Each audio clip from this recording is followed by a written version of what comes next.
Sziasztok! Üdvözöllek benneteket! Engedjétek meg, hogy bemutatkozzam. A nevem Petrovics István. A mögöttem látható gép a B-Frame elnevezésű gépcsaládnak az első tagja, ami nem más, mint egy automata.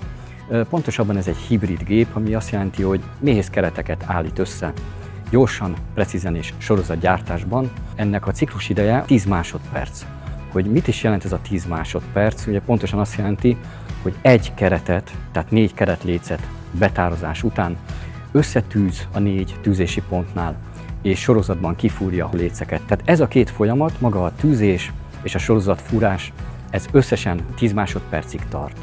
Tehát a ciklus ideje ennek a gépnek jelenleg 10 másodperc.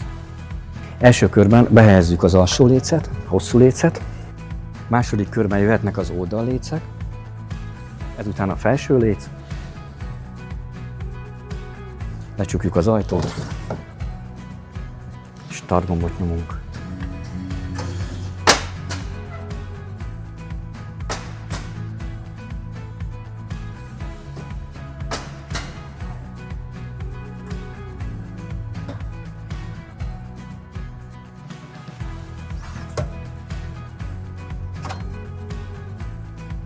És kész a keret. Amikor mi mészek fúrjuk a keretünket, a keretlécünket, akkor sok ízben maga a fúrószár, ami lehet 2-2,5-3 mm-es átmérőjű, nagyon sokszor elpattan. Ez biztos sokszor ti is tapasztaltátok. Ezt védtük ki úgy, hogy marószárakat alkalmaztunk. Maga a tokmány része, ahol befoghatjuk ezeket a marószárakat egészen az 1-től a 7 mm-ig.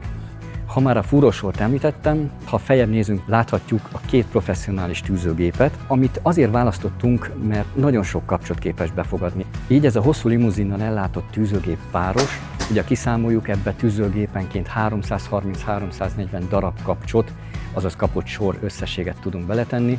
Így több mint 40, majdnem fél száz keretnél kell csak leszedni, levenni a tűzőgépeket és cserélni az újabb kapott sort.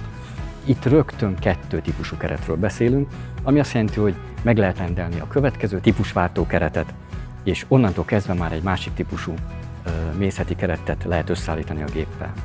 A gépnek talán a legfontosabb és a legnagyobb tulajdonsága az, a legnagyobb innováció az, hogy nemzetközi keretléceket is lekezel, ami azt jelenti, hogy több mint 40 típusú nemzetközi keretet képes ez a gép összetűzni és kifúrni, és ezeknek is egyébként egy fő típus alatt 30-40 altípusát is képes legyártani, tehát több száz típusú keretről beszélünk. Ugye itt a méretekről, a keretléceknek a befoglaló méreteiről beszélnénk, ezeket mind-mind le tudja kezelni ez a gép.